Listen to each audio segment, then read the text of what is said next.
এই Ashes Mitchell স্টার্কের। Partha, Brisbane ঘুরে Adelaide, অনেকটা ওয়ান ম্যান শো চলছে। প্রথম ২ টেস্টে ম্যাচ সেরা, তৃতীয়টাতেও ছড়াচ্ছেন দুটি।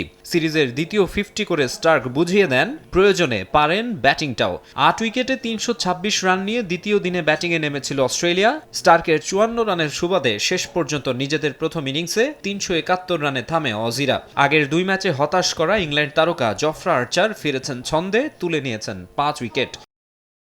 ৫ ম্যাচ সিরিজে ইংলিশরা পিছিয়ে ২-০ ব্যবধানে। সিরিজ বাঁচাতে ম্যাচ হারলে চলবে না। মারাত্মক প্রেসারে থাকা দলের ব্যাটিং ইউনিট এবারও এলোমেলো। এদিন আর প্রথম ওভারে স্টার্ককে উইকেট দেননি তারা, তবে নিয়মিত অধিনায়ক প্যাট কামিন্সের সিরিজে প্রথমবারের মতো মাঠে নামাটা হয়েছে দারুণ।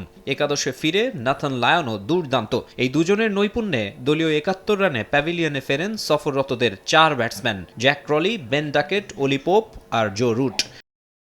প্রতিরোধ গড়ার চেষ্টা করেন হ্যারি ব্রুক, কিন্তু ৪৫ রানে তাকে থামান আইপিএলে ২৫ কোটি রুপিতে বিক্রি হওয়া ক্যামেরন গ্রিন। কামিন্স স্কট বোল্যান্ডের তোপে হাল ধরতে পারেননি Jamie Smith, Will Jacks, Brydon কার্টসরাও। শেষ ভরসা হয়ে আছেন অধিনায়ক বেন স্টোকস।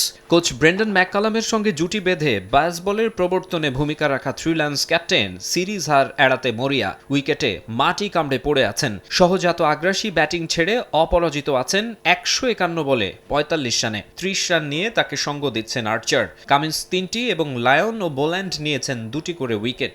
দিন শেষে থ্রিল্যান্ডের সংগ্রহ ৮ উইকেটে ২১৩ রান। এখনও ১৫৮ রানে পিছিয়ে ইংল্যান্ড। বলাই যায় অ্যাডিলেড টেস্টের নিয়ন্ত্রণ অস্ট্রেলিয়ার কাছেই। মাকসুম আলম খান, সময় সংবাদ।